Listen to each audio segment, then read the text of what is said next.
Welcome back, everyone, to a brand new edition of Getting Color right here on the BigVitoBrand.com. And I am Virtue, being joined by the man himself, former WCW Hardcore Champion, by defeating Terry Funk, Big Vito LaGrasso. What is going on?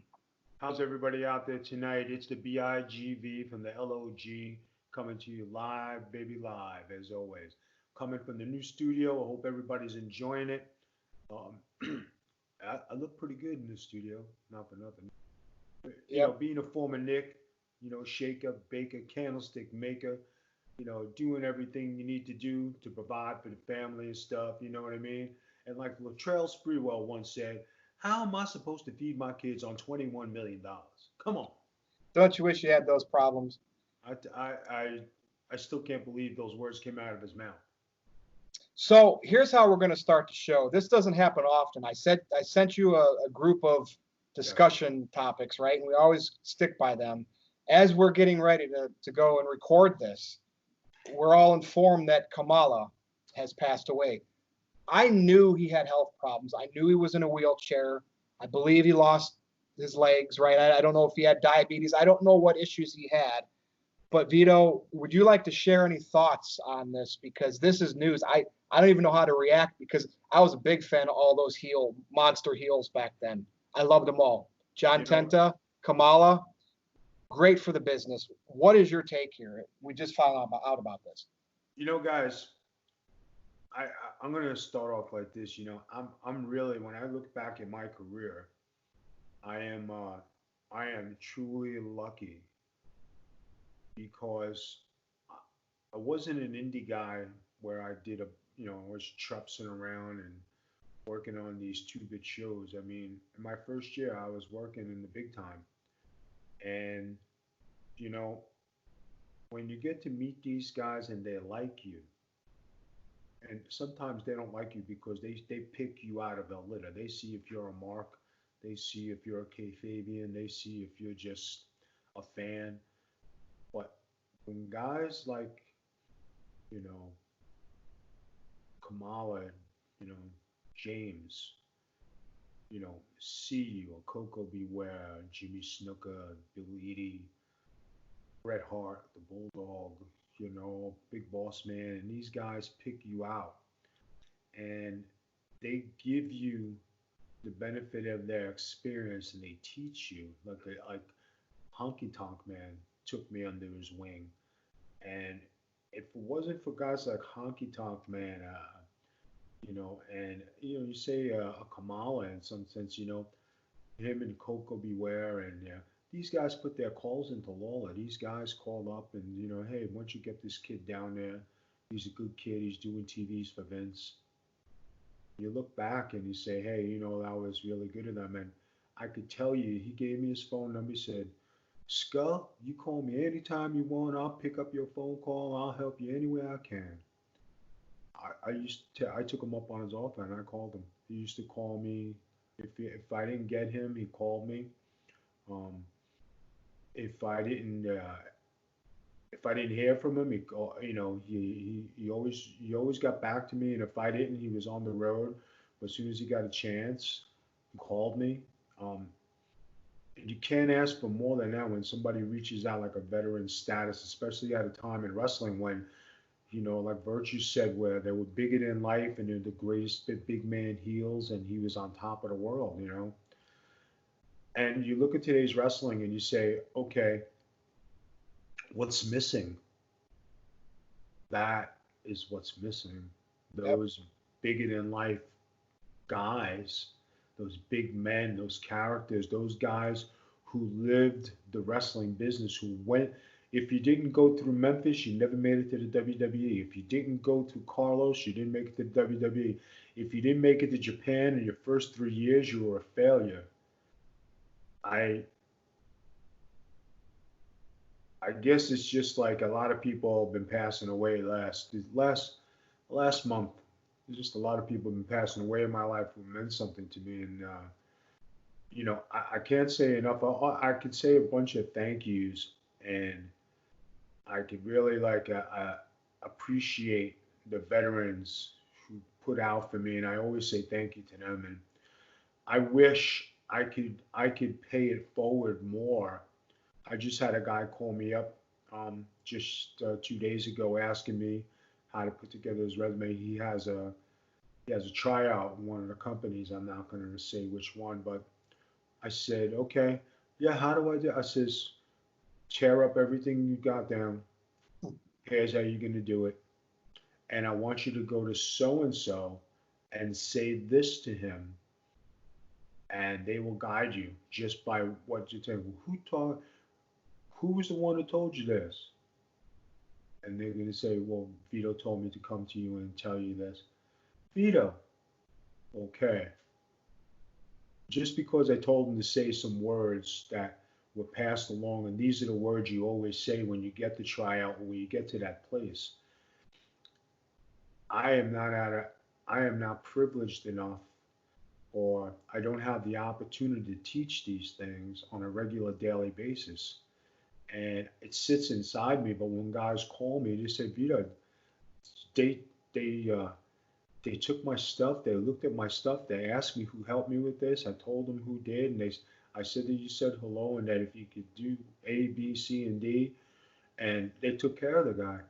That's just respect in the wrestling business, and a respect for me, because I'm the guy who put the time in. I'm the guy who did what it took to make it from the bottom of being an enhancement talent to being the top superstar in the business to being, like Virtue said, you know, WCW hardcore champion, a man who beat Terry Funk, or tag team champion, or Iron Man champion, or IWA champion, or whatever champion, developmental heavyweight champion.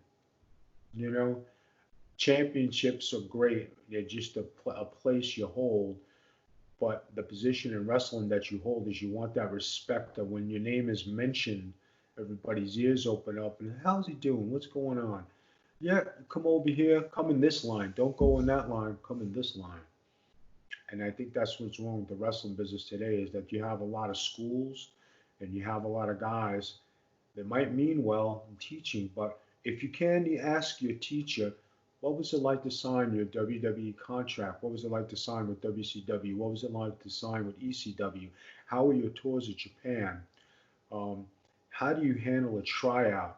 If those guys never made it and those guys can't give you those answers, then why are you going to their wrestling school? Yeah, I Makes mean, make, it's makes knowledge. sense. It's knowledge, and respect.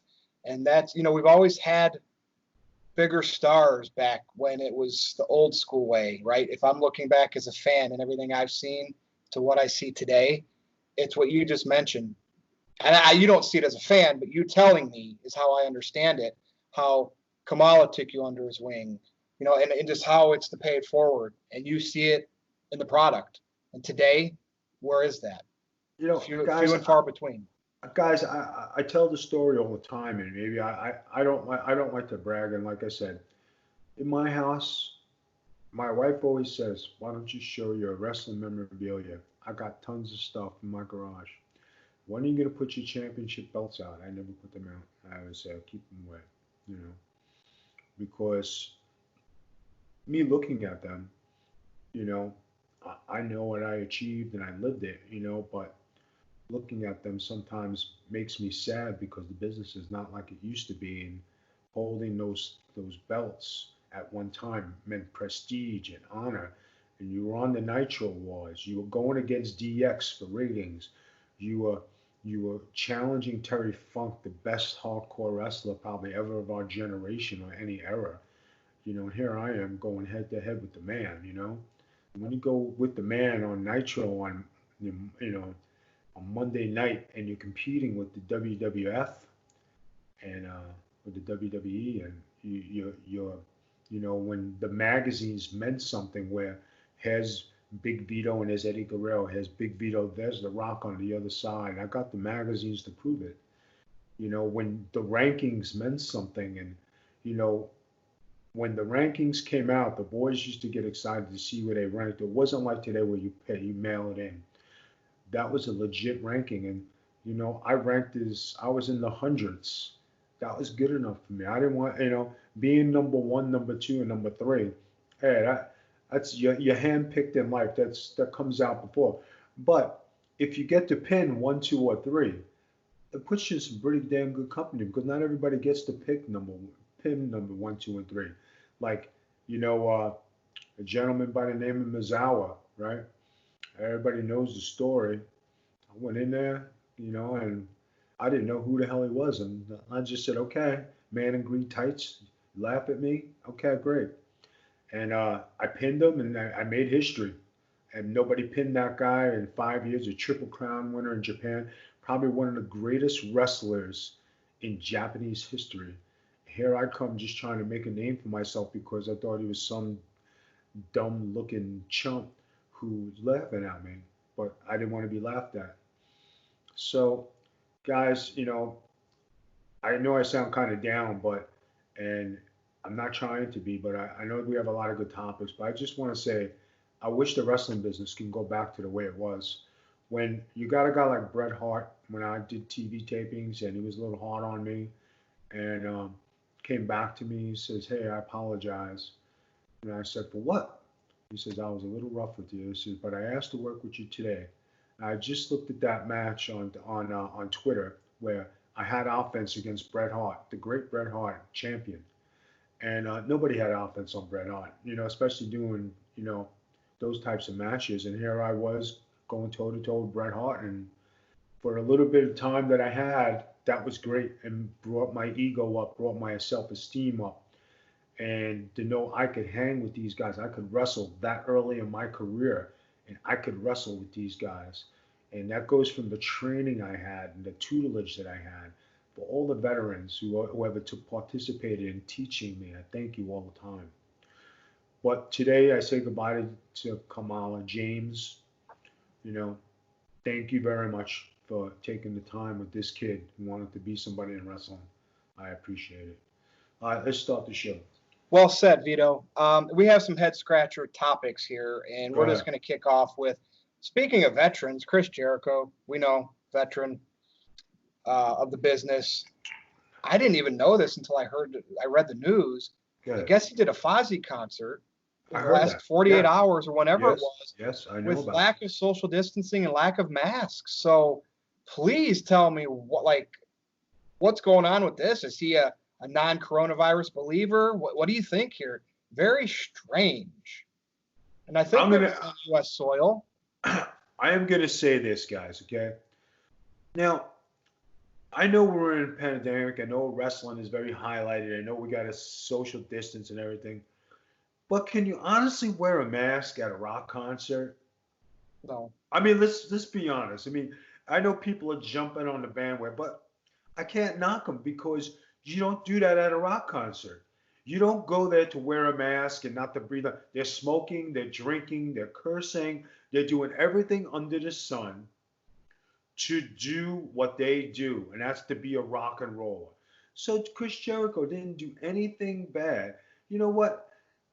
Behind the scenes at AEW, guys, and I'm not knocking the AEW. I'm not saying I know what goes on, but you just use perception. Do you think they're wearing masks and they're social distancing at 6 feet and staying away from each other, and not breathing on each other when they're going out there and they're wrestling? I don't know. Hindsight says they're practicing this social distancing, but not at the sternness that should be. Chris Jericho did nothing wrong. He went to a rock and roll concert, where you're not supposed to rock and roll and headbang and do the Fozzy. Hey, give him a pass on that one.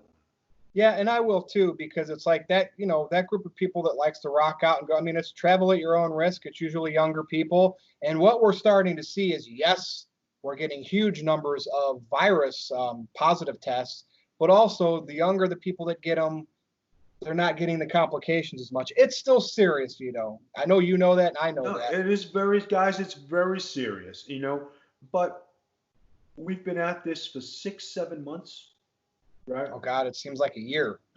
It seems like a long time, and everybody's been under the gun, and everybody has a lot of pressure on them. But you got to let off some steam. You can't live in hibernation. You got to get out there and live. We try to do the best we can here, and I do my best to social distance and keep away from people, but in the same token, I got to live my life too. I can't be a hermit. I go nuts. Do I Yeah. go to the pool? Do I got a great tan? Do I go to the gym? Am I playing ball? Yes, I am. But am I taking precautions, sanitizers, masks, and doing everything possible to keep myself safe? Yes. Am I getting tested every 2 weeks, plus giving blood every couple months to keep myself healthy? Yes. I'm doing everything by the book to keep healthy, and for who's in my household, I'm doing everything to follow protocol. You know what? And the reckless people and everybody out there, just be careful. What can I tell you? Be careful. Who knows how many people will get it from that concert? We'll never know. Yeah, that's a good point. We're gonna, since Jericho's in AEW, we got a couple topics that kind of revolve around that this week. So moving on, we know that Dynamite's drawing 750 to 900,000, which they did last Right. week, but we know they're not getting a million. We've heard through the dirt sheets that TNT is happy with the demo. So even though it's not the wrestling numbers of like yesteryear, of big time millions and millions of people watching it, they supposedly are doing what TNT, signed the agreement for, and they're happy for advertisers. Okay. But the top executive that signed the deal for AEW to be on TNT is now leaving the company, TNT, Turner Broadcasting, to go elsewhere. Is this Does this matter at this point, Vito? Or you were on WCW on TNT, right? So I'm not sure how in depth. We know Russo knows how about these networks work. What do you think with this? Going to affect AEW? Maybe not at all. Guys, when there's a new owner in place, now there's going to be a new executive.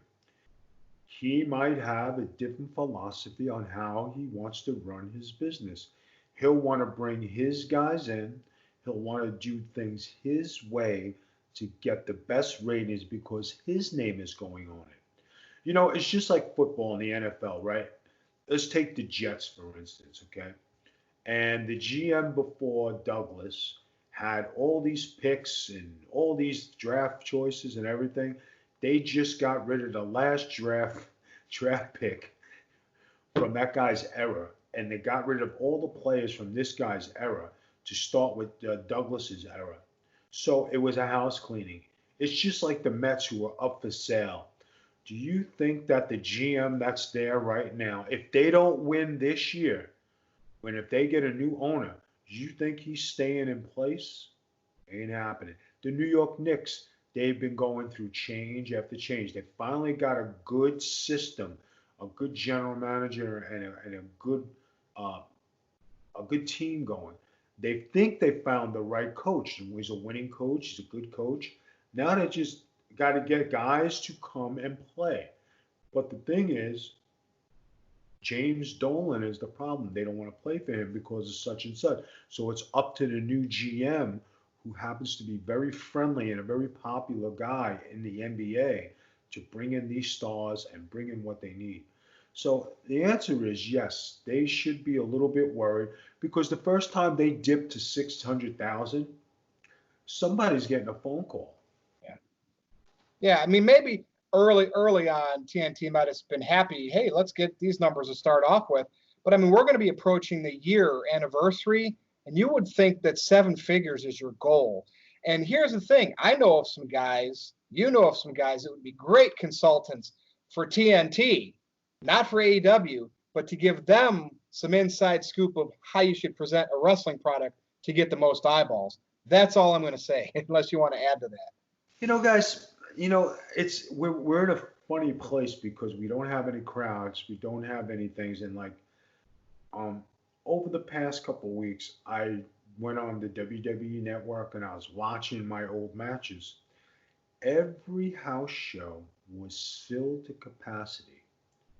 And if you guys take the time to go watch the old WCW tapes when I was wrestling, and you talk about packed houses, every single show was jammed packed.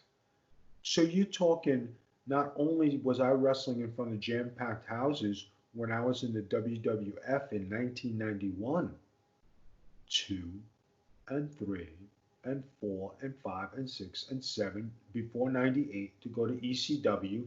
And then ECW had their own cult following where their houses were jam packed. Mhm. So you talk about me wrestling in front of jam packed houses. I've seen it. I've lived it. I've been Memphis Memory Show, Memphis Coliseum, over 13,000 people. Caguas and for Carlos Colon, Carlos and Bronco, 13,000 people. Just talking about the best of the best in like in Japan, we sometimes you have 18,000, 20,000 people. Guys, I've seen it. I've lived it. Australia, when I wrestled Goldberg, that place was, they were coming out of the rafters. I think it was over 25,000. Germany tour, 30,000. Spain, that Spain, show with the Warrior and yeah. Orlando Jordan, Nepal. Was it Nepal? No, it wasn't Nepal. I Was the, drew that was another one. Nepal was another one. another show. Yeah. 25,000 raw people, okay, looking to kill me. But there I was looking at a soccer stadium full of fans, and I was like, wow, I drew this house and they want to draw my blood. I'm like, you can't ask for anything better. But when you see those kind of numbers and you go over there and you're like, wow, that's big. I mean, to wrestle in front of 100,000 and set the WrestleMania I was in, I wrestled in front of 78,000. So I came out in front of 78,000 people. Big time. That's Yep. big. That's big numbers.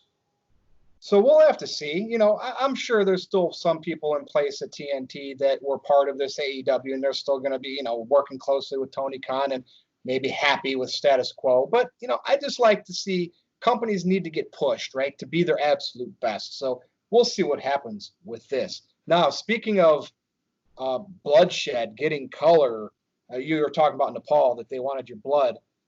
Matt Hardy, veteran, Oh veteran. Most recently on Dynamite, Sammy Guevara, who I've enjoyed. I know he's working closely with Chris Jericho, but at times he's young, he's inexperienced on TV, the pressures of filling, doing the hard camera shots, getting your time in, and he threw a chair pretty hard at Matt Hardy, who really wasn't looking at that second, and you saw it. It gashed him. Multiple digit stitches. Like, is he getting now? Supposedly he got reprimanded, right? I don't know exactly what that means. This is a Sammy Guevara coming off the Sasha Banks rape joke from years ago. What do you think? This is going to be something that Matt and certain veterans work with Sammy in the back, saying, you got to be careful out there. That was a nasty cut. What do you think here? Guys, To the head, too, by the way. I'm going to say this. When we look back at ECW, did you ever see guys get butchered up like this, like recklessly? I've been in hardcore matches, like countless. Nobody's ever cracked my head open. Yeah, I think it was all the gig stuff because you do it to yourself because then it's your own problem. You know what I mean? But the thing is, when you're reckless with the toys and you're nervous and you're not watching. Now, Matt Hardy should have been watching Sammy Guevara, but he trusted him. Sammy Guevara, I think, is 24 years old, 25 He's years young. old. He's early 20s. Yeah. Okay. And when you talk about experience, he's wet behind the ears. He didn't have the experience to handle a chair, know how to deliver it properly. And anybody who throws a chair at somebody, you should be ashamed of yourself because that's not the way you do it. You're reckless. You're looking to hurt somebody. You want to place it. There's a way to do it. There's a craft to it. Not throwing things. I see guys throw things all the time. Gets my gourd. Every time I handled something, I never threw it. Brian Knobs used to throw things. He used to be dangerous. Nobody wanted to work with him because he was reckless, right? Now, can Sammy Guevara be the new Nia Jax and look to take out, people? Could he be the new Seth Rollins when Seth Rollins was hurting people? First time, shame on you. Second time, shame on me. Third time, hey, time for you to take a hiatus off TV. Here's what I noticed. He was rushing to his spot. When the chair thing happened, what did he do shortly after that, which is something that he and Matt both knew he was going to do? the ridiculous flip onto Matt off the stage or whatever that was, down crashing through Matt on the table. His mind was so focused on getting to that spot. Look what happened with the chair. That's just my point of view watching it. Now I'm gonna give people a point of view here. I give Matt Hardy 100 points on veteran leadership and keeping your cool and finishing the spot while he's bleeding like a sieve on the table. That's a pro. Okay. Some guys would have got up off the table, said, "Hey, what the fuck?" Probably put the guy through the table and did his own spot. But I mean, Matt Hardy deserves a lot of credit, and that's a veteran right there, guys. Probably in the back, he probably got his ass handed to him, and probably had a bunch of people say, "What are you doing?" You could have blinded him, you could have broke his nose, you could have did something really bad. What happens if he would have cracked his head open and he would have got knocked out and started his head bleeding right there on the spot? Yeah. Guys, you don't know how to play with the toys? Leave them alone. You don't need to do this. You don't need hardcore. It's passe. You don't need to do chair shots to the head. It's passe. Leave it alone, guys. Go ahead. And that spot wasn't needed because, I mean, he was going to do the big spot flip off the top thing anyway. All right, well, here's our little buffer topic because, boy, when we get to the main event today, wow, that's all I'm going to say. But let's talk about WWE just a little bit in terms of Shane McMahon is back, right? Anytime ratings start sinking and sinking and sinking and sinking, well, you're not getting Roman back anytime soon. You're not getting Brock back, even though we know those are the only two guys we can give any star power to in this era of no big stars. I mean, outside of Brock, we know he's a big deal. But Shane McMahon, anybody with a McMahon comes back to pop a rating, they put him in this Raw Underground thing, and it's like they're trying to present it as shoot, fight club. Yes. I don't know if they're going to get some younger stars over this way, possibly. Now, this first segment, the first week on Raw, ended with the Hurt Club or whatever they're called, with MVP, his group Lashley, basically going in there and taking down the place and owning it. And at the end, Shane was looking at him like, this is going to be something. So they were building up that group. Great. What is your take on this? Something different, but I saw some fans already saying, who want change, by the way. Oh, my God, they're doing that. You want change? And then WWE tries to give you change. So I don't even know if this is good or bad yet because it's so early. What do you think? Guys, let me tell you something. I saw that. I got excited. Why? Because this could be the ground floor for something new. But the guys have to learn how to work a work shoot. That means open hand slaps. That means doing solid strikes, kicks, not double axe handles on the floor. We're talking open hand. I just watched a match with Vader and Hiroshima. All you had to do was say Vader, and I was sold. But continue. But that match, and everybody forgets it was. I was just talking to Howard Brody, who worked with the NWA, and I reminded him about the Shoot Fight League that was in the early 80s, 90s, that was going around, and this was the first Shoot Fight Club that Nunzio was in, that Nunzio was trying to get me part of, because I love that style of fighting. If you could open hand strike and do shoots and you could wrestle, that is the ultimate of fighting. And that's where the Ultimate Fight Challenge came. The original, where Hoist Gracie was champion. And Hoist Gracie used to pull hair, choke guys out with their gis, and do all that stuff. This could be so groundbreaking that guys at the NXT level could make a home and don't have to go to Raw, don't have to go to SmackDown. They could stay on that stage and wrestle there and become the best work shoot fighters in the world. But they have to have the guys teach you how to do it. That first show, it exposed them. They need to tighten it up. Shane doesn't need to be the play-by-play guy. He needs to be the Dana White guy. Yep. Guys, that's a moneymaker right there. And you look, you got Matt Riddle over on SmackDown. If there's a guy This, that you could do. You yeah, could but build this to return Brock down the road because that's so beneath Brock. But But I'm just saying though, what if WWE was able, like you said, to make this groundbreaking and elevated enough to where Brock's like, now it's worth something. I mean, we don't know. It's early, who and I'm would getting ahead of Brock myself. I who know. would Brock fight on that level that it would Riddle, have to be? assuming because of the heat that they've had, you know how they like to Do do you that. know how ugly that would be that there's no ropes and there's no cage and there's only a mat? Do you realize they would have to put a cage up for that? But Right? anyway, I'm getting ahead of myself. I know, You are, but you like are. it's But I wouldn't want to see Riddle go back. He already made his leap out of there. This is groundbreaking for the guys who are new in there, who don't know, and this is a chance for new stars to be made, but they got to learn how to do a worksheet. noted, and I like that. And you know what? I like that you said that you're excited just to see where this goes, and we're not going to write it off like some people Yeah, want to write not stuff at off. all. Like, yeah, I can't do that because I'm a. Yeah, I wrote on Twitter, if I could teach that style, I would love to teach that style. I would love to be a coach on that brand, on that open hand brand, because that is Vito 100%. That's the skull. That's what I would like sink my teeth into.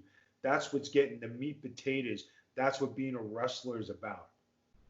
Not being all this other stuff there and the characters, but if you can get down and you could do this correctly and you could do good, you'll make yourself $1 million, guys. Good luck with it, WWE. Good luck with it. and there you go to all the WWE eavesdroppers out there. You heard Big Vito offering his services right there. All right, you ready for this main event? Like Yeah. big time head scratcher, and we're going to go to Marty Jannetty. I had to look up his age. I see he's 60. He's 60 years old. Okay. He says when this was on his Facebook and he deleted it, but he actually doubled down on this. TMZ's on this and everything. He said when he was 13, this would have been 47 years ago, that he more or less said he murdered a man. Okay. Right.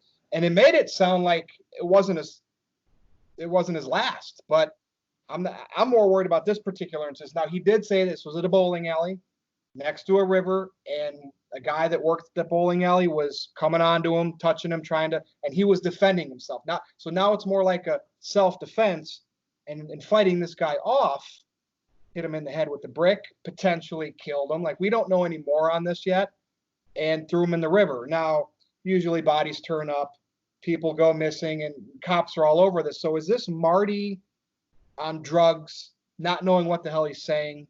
Is this true? Vito, I mean, it's serious either way. If Marty's having big time drug problems and doesn't even know what he's typing, or this is something of his past, this is just a big time concern, and the man needs help. Go for it, man. I mean, this is just, I could not believe I was reading this week. Guys, I'm going to say this. It's very sad and it's disturbing, especially since I wrestled Marty Jannetty.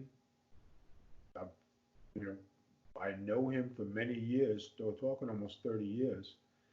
And when you hear something like this at this age of 60 years old, something is not right. So I saw a lot of guys on Facebook and Twitter who were supposedly in the wrestling business acting like the biggest marks. Hey, any updates on Marty Jannetty? Hey, what's going on? Oh, how can Marty do this? How about if you're one of the boys like Vito LaGrasso, when there's a problem, call up the guy. Hey, brother, what's going on? Need any help or anything? Can I help you? Are you okay? You got your mind straight? I can tell you that anytime something ever happened, I've reached out to more of the boys and gals in my time than I could shake a stick at. Because when you are one of the boys, that's what you do as a brother, and that's what you do for your sisters. That's what you do in the brotherhood of wrestling. You don't post on Facebook. You don't act like this. As far as what happened with Marty, it's his business. I hope he had a bad day and he wrote something stupid. I would never want to think anybody can kill somebody, but for him to write that out of nowhere at 60 with all the drugs and all the stuff, maybe he had an off day. I don't know. I can't make a comment because I don't know. I haven't spoken to him. But all I could say is I hope it's not true. I hope Marty gets himself right, and then, you know, and maybe things will turn out to where this goes away for him. Because if it doesn't, he's looking at possible jail time. Yeah. And at 60 years old, do you want to go to jail?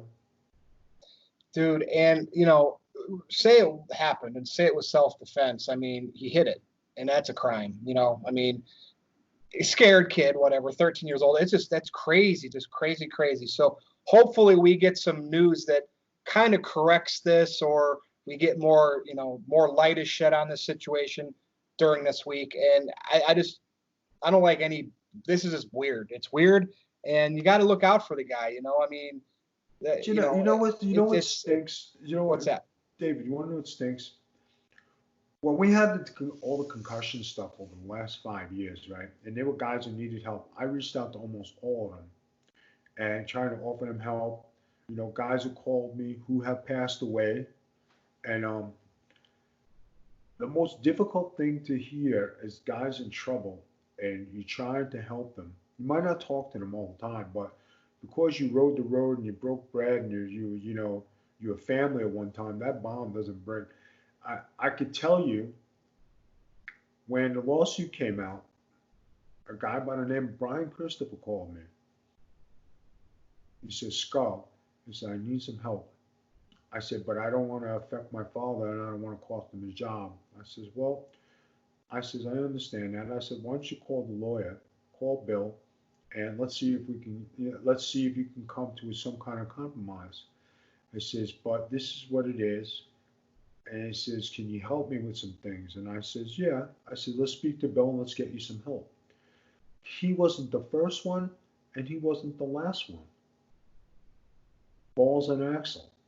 You look at those guys, they're not here no more. You know, there are countless guys who are gone, who are my boys. You know what I mean? Guys who I rode the road with. And, you know, I can't bring them back. And every time I turn around, another one goes. And guys, it's real tough to see. You know, like Kamala. You know, Kamala needed a wheelchair. He put in time with the WWE, the WWF, made them a lot of money. You know who got him a wheelchair was Coco Beware. Oh, WWE didn't get him a wheelchair when, you know, he was out there on a GoFundMe. That's disgusting. You know what would it have taken for the WWE to go get that man a wheelchair? He had no legs. Thank you for your service. We yep. appreciate you. You know, you don't need a Hall of Fame plaque. We don't need nothing. But that's where you talk about where health benefits and a contract and union and all that stuff comes into play when guys are like this. Now, was he well off? Was he to do? No, he was a working man. He's a truck driver.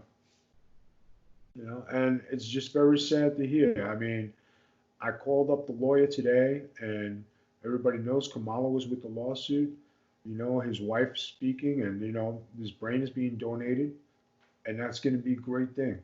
Yeah, I it's good. just, um, I just feel bad, you know, especially when we're talking about stuff like this. It gets me down because there are a lot of guys who can use help, and some people don't want to help, and it kind of sucks. Yep.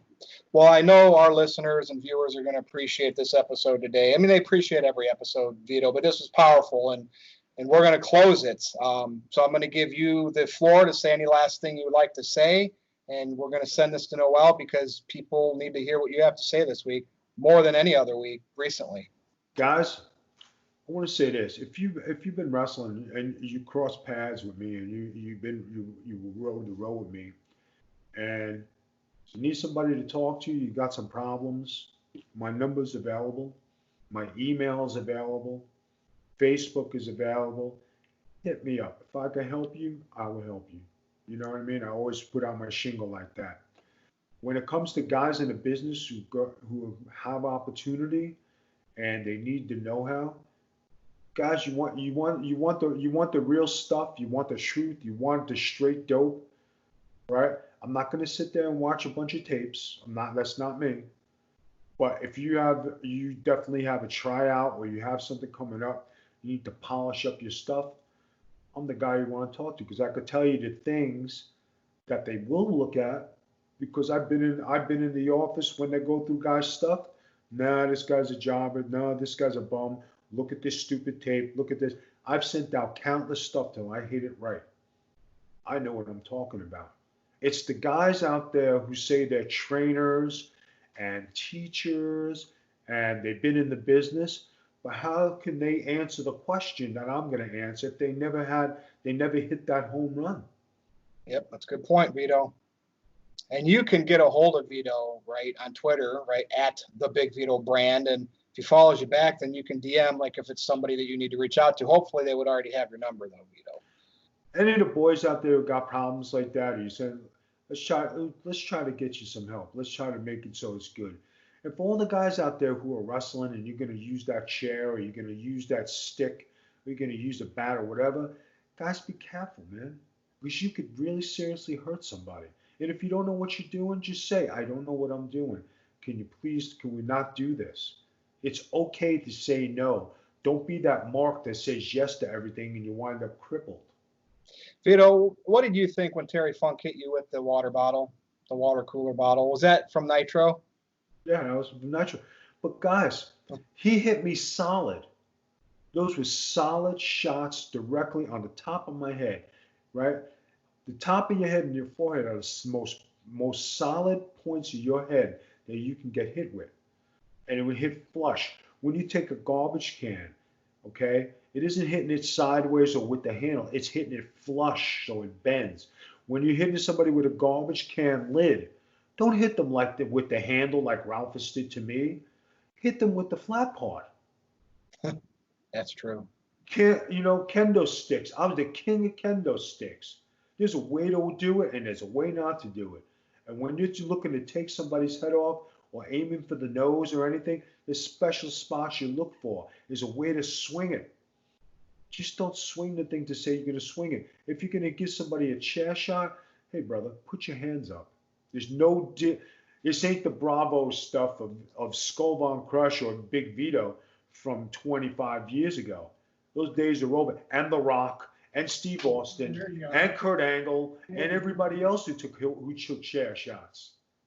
And those guys took unprotected chair shots just like me. So don't fool yourself. But now everybody's saying protect yourself. Put your hands up. Don't take it to the head. Take it in the back if you have to. Guys, I can't express enough. Be careful out there. Because you know what? We don't need any more crippled. We don't need any more guys dying. We don't need any more deaths. We certainly don't need anybody getting stitches like Matt Hardy just did for unnecessary, conduct in the wrestling business.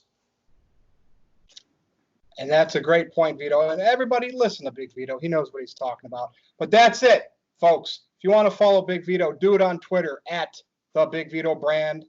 Right? That's your Twitter handle, I believe. Correct? I say it every week. Yeah, you do. You got it right. Follow me on Twitter at NoDQ_Virtue. And this has been Getting Color, and we appreciate you listening and watching every week. And guess what, folks? We'll come back next week, and we'll do this again. So for Big Vito, I am Virtue. This is the BigVitoBrand.com. Getting Color. See you next time.